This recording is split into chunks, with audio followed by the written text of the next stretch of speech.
Hi guys, welcome to this channel. This reading is for Aquarius, your energy at this time, Aquarius.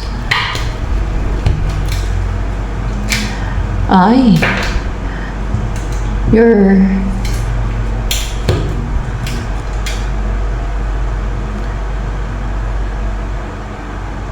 hindi ka nag-grow, may nagdi-destroy sa'yo eh.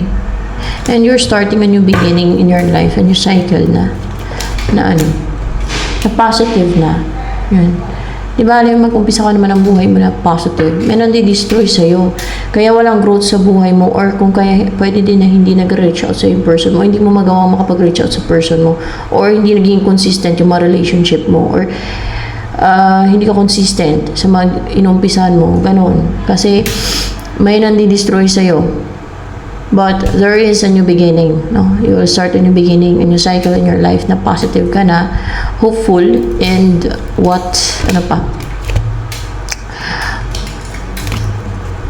as with this 8 of Wands, na hindi nagtatagumpay yung mga sinesend sa'yo na influences. Pwede influences. Yeah, influences. That's influences.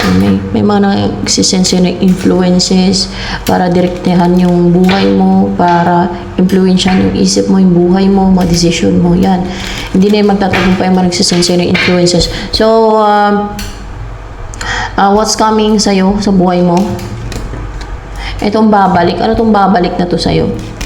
Baka yung manawala sa'yo. Tao ba yan? Ay, tao itong babalik sa'yo. This is a person yung babalik sa'yo. So, ibig sabihin may nakaraan kayo nito, o from your past, or pwedeng hiwalay kayo kasi tao, no? Babalik siya, and it is coming fast. Para naging impulsive na, aggressive na, mag-take na action, na puntahan ka, kausapin ka, to take action towards you, kasi gusto kang going stable, wealthy, secured, asawa niya, and see,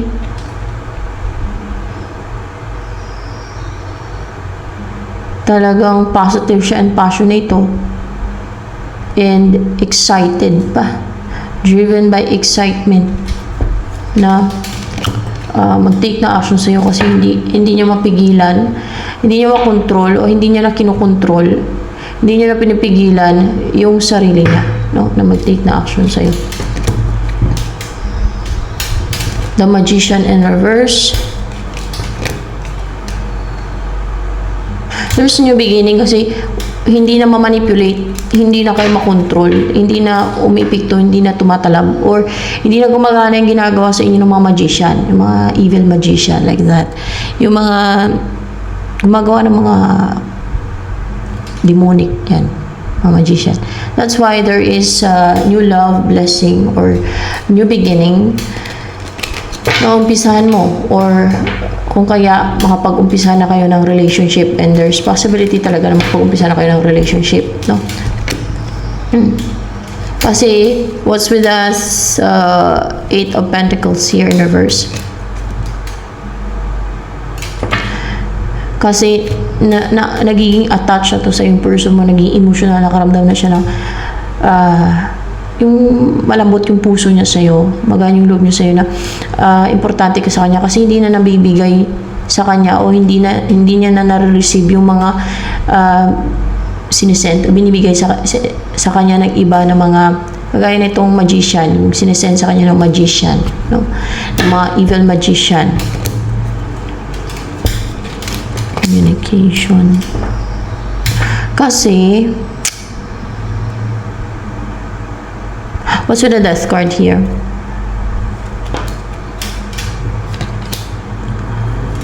Clarification of the Death card.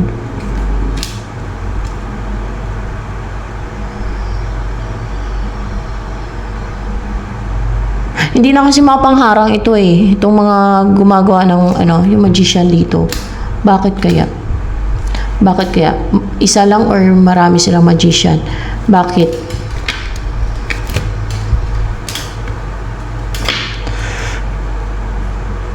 nahihirapan na sila. May pagtutulungan sa kanila pero nahihirapan sila. Nahihirapan na parang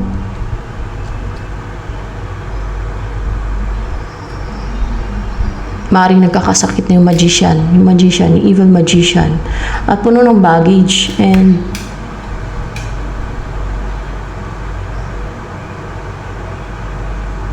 naka-ano sila naka-chain, naka-restrict. Or hawak sila ni Satan. Hawak sila ng Satan. Ganun talaga kay Satanas kasi yung mga yan. Hawak sila ni Satan. Satanas. Lumabas dyan.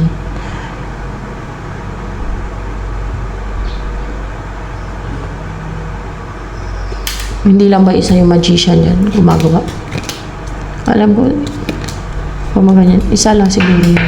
Pero hawak siya ni Satan. Kontrolado. Puro siya problema. Hindi porket gumagawa ka ng kadimonyohan hindi ka natin pipislihan ng mga demonyo.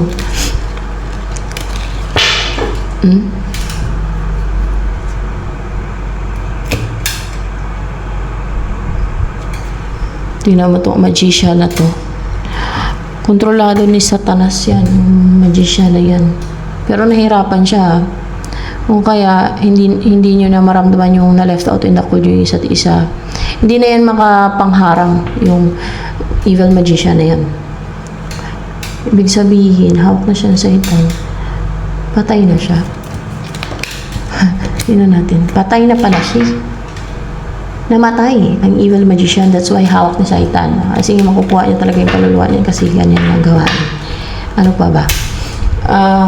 Makuha ni Satanas ang kaluluwa kaya pala hawak ni Satan yung kaluluwa pala niya kasi patay na may death card dito kaya pala hindi na makapangharang.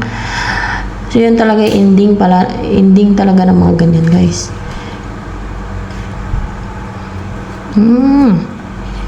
See?